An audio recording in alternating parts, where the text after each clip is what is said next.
Rudy Gobert could have 10.5 rebounds. He's a shell of himself. You're a shell of yourself. They're going to win the World Series this year. First time since 1991. Jabron, you ignorant schmuck.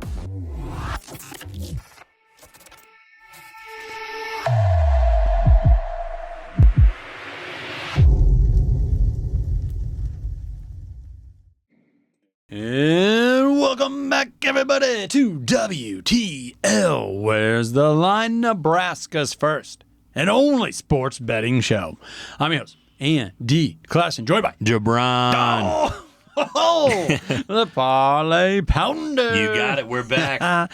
Yes, we are. And, we can't get too far away from mixed martial arts, We can't, can we? especially UFC? this time of year. Yeah. They're throwing out all the big fights. We got another huge card. Was just in Denver. Just in Denver. Yep. We got another huge card coming down the line next weekend in, I believe, London. It's going to be awesome. Yep. But, fight night this week's going to be fun as well. Yeah, going back to the Apex and glitzy Las Vegas, Nevada. Yes. Nevada. Nevada. All right. But we want to start kind of towards the top of the card For here. sure. A middleweight bout between Brad Tavares and Yong Park. Yes. And Park is your favorite at a minus 185. You got the United States versus South Korean. Yep. But Park is your minus 180, 185 favorite. Yeah, Andy, and I've been betting on Park for a while as I feel he's been undervalued coming up the ranks a little bit, and I was horrified when the judges gave the decision over him in last fight, so I thought he would be kind of an underdog here against, a name like Brad Tavares, but Tavares is sitting there at plus 150, 145, wherever you see him at. Yeah. This is a tough one for me because I like betting on Park, but he's normally been a steal at the number.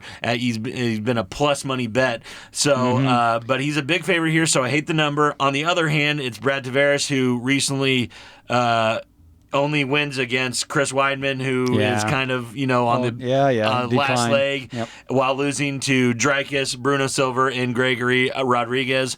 Tavares has showed good takedown defense, but his durability failed him as he got knocked out in his last fight in the third round. Park's best offense is when he gets opponents on the ground, but I don't think that's going to be easy to get Tavares down off his feet. Tavares might have the more power here, Andy, so that's where you kind of got to look at this.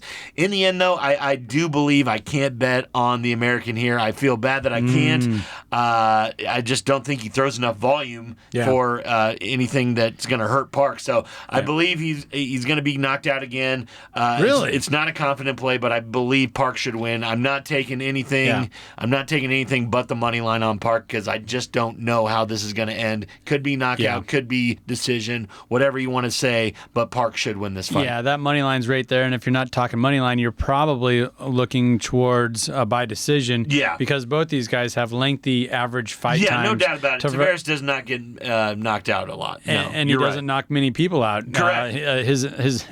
His fights average 13 minutes. Yeah. So and Park's right there with him at 11.5 minutes. Yeah, and if you are looking for a plus money bet for this fight, Park by decision is at a plus 150. So if you like that as a parlay piece, you like that, whatever. But if you think Brad can come out here and knock him out, it's the only other thing that I can think about is Brad Tavares by knockout is a plus 700. So that is your kind of lengthy bet if you're on the American side there. So that is one thing that I would maybe sprinkle a little bit on, but I do believe Park gets the decision plus 150 or just go straight money line and throw that in a parlay as well. Yeah, both these fighters are coming off a loss, but Park, there's a little bit of controversy there. Yeah, I think he won. Yeah, and UFC, I don't know. I just don't get it. There always seems to be more controversy with those decisions. Right. Well, because the UFC doesn't, they don't control it. It's the commission that doesn't. Then it's so Dana's wild. Mad about it. Yeah. So it is crazy that they are still governed by, the commission and all that kind of stuff. But that's probably the way that it has to be. Yeah, probably does have to be that way. But then you're always going to have the controversy. Everybody who won. saw it this way, but exactly. Judges saw it that way. Yep. That's to the fun, I guess. It does. It does. Depends what side you're on. I hope Tavares wins, but I just don't think so. Park is the play here for sure. Yeah. All right. Well, let's get on to the main event. Main event. Women's strawweight bout. A couple Brazilians. Yeah. 2 Brazilian is what we're talking here. Yep. Amanda Lemos, your number 3 contender of this weight class, taking on the number 5 veranda contender, Jandiroba? Jandiroba. Yeah. She is a tough-looking lady, I will say that, and she's also your favorite at a minus 135. Little surprising here. I know it made you raise an eyebrow that Lemos is the underdog, but she's the more decorated fighter. Yeah. She's the higher-ranked fighter, yet she's not bad. I mean, but she is your underdog at a plus 120. Yeah, I love it, Andy. I love the value here because this fight comes down to whether Lemos can keep this on the feet and win the striking battle, or Roba get the takedowns and control the fight on the ground. That's the two things. These are two separate fighters. One can strike. One is a very good takedown artist. So, in Lemos' last fight, we saw her get taken down and controlled in the first round, but then her power on the feet showed up, and she beat Mackenzie Dern the rest of the fight on the feet, was able to beat her up really good, and that's a very good fighter in Mackenzie Dern. Zhang was able to take down Lemos multiple times en route to her win, but that's Zhang. She's the best fighter in the whole entire women's fighting. That's very hard. I think Lemos is a great underdog play here, as it only take a couple devastating overhand shots to Jandiroba's forward pressure. So I love the plus money in Lemos in this fight. Yeah, and you're exactly right. Just looking at some of their different statistics here, and these are complete opposite style fighters. Yeah, it is. And as long as Amanda can keep it on correct upright, she's going to have a great chance to win here regardless. Probably land a knockout. I mean, she's going to be looking to do that. I believe so. She lands that knockout 60% of her fights. No doubt. And Jandiroba has been a great bet as a dog, like I was just saying about Park in the previous fight. But this is way too much respect against Lemos. She is one of the top fighters in the division, one of the best women fighters in the game. Plus 120 is definitely the play, Andy. Yeah, I really can't argue. The plus money, you got the favorite, and I just like her stats and how she stacks up against Jandiroba here.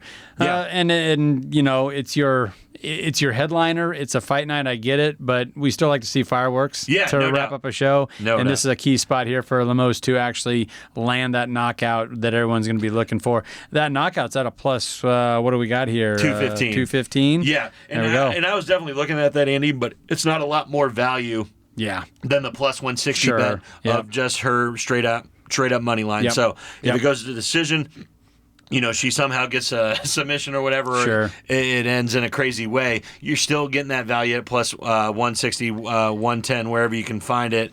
And still, I think Amanda's the play here. I think she's going to get out of here with a win in good fashion as well. For me, this is the classic UFC, don't overthink it. Don't overthink it. She's the better fighter, I believe. And I know you're getting plus money. Just be happy and take it. Be happy with the underdog play here is definitely the better fighter. All right, should we talk some pay-per-view boxing? Let's do it. If you want the problem child.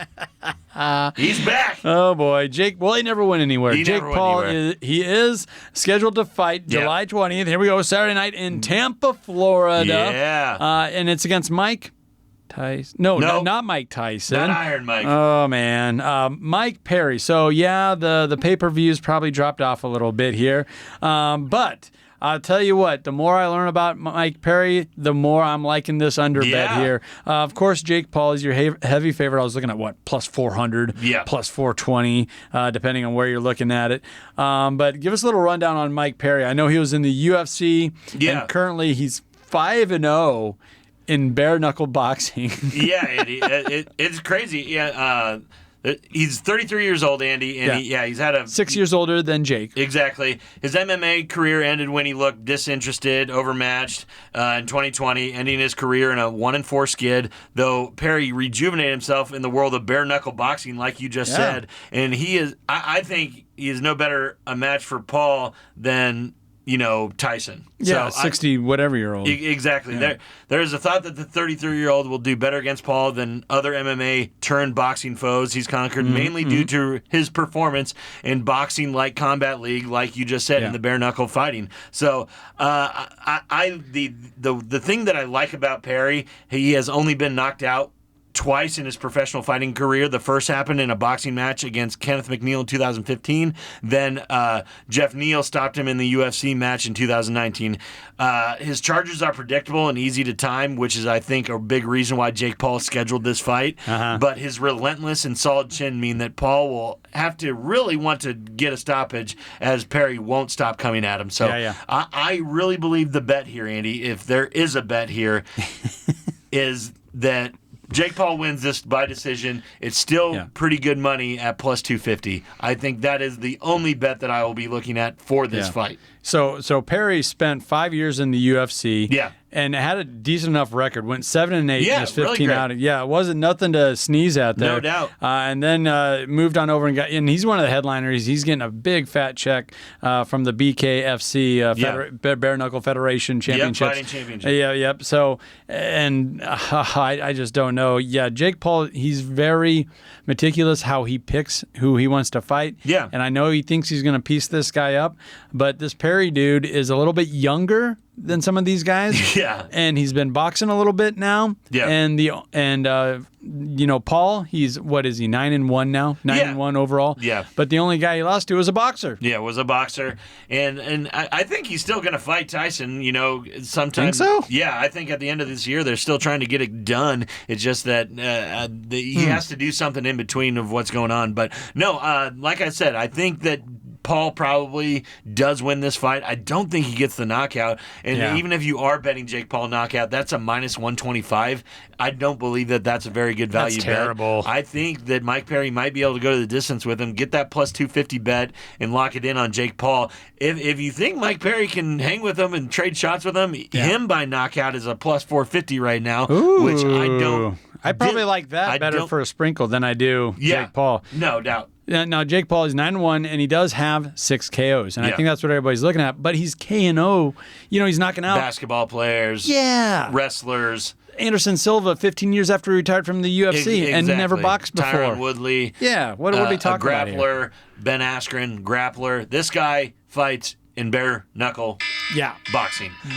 Yeah, so if I was going to throw a parlay, Andy, on the fighting weekend, I will tell you what it is. It's just what I talked about. Jake Paul by decision, plus 250, paired with Amanda Lemos of the UFC, the last fight we did, a plus 110. Put them together at a plus 635 parlay, putting 25 on that to win 183. I love that. Again, I feel like you're stealing with Lemos there. It is. It's just really, really good. She's the best fighter on the card, and she's going to win. There you go, from the Parlay Ponder, just Let's the two leggers. go. Okay. You heard the horn. That means we're up against it, but we got to take a minute to recognize one of our fabulous partners, and that is the Nebraska Brewing Company. We've been enjoying the EOS Hefeweizen, one of their core series beers. That's a Bavarian wheat. Nebraska Brewing Company, world class in every glass. Don't go anywhere. This is WTL.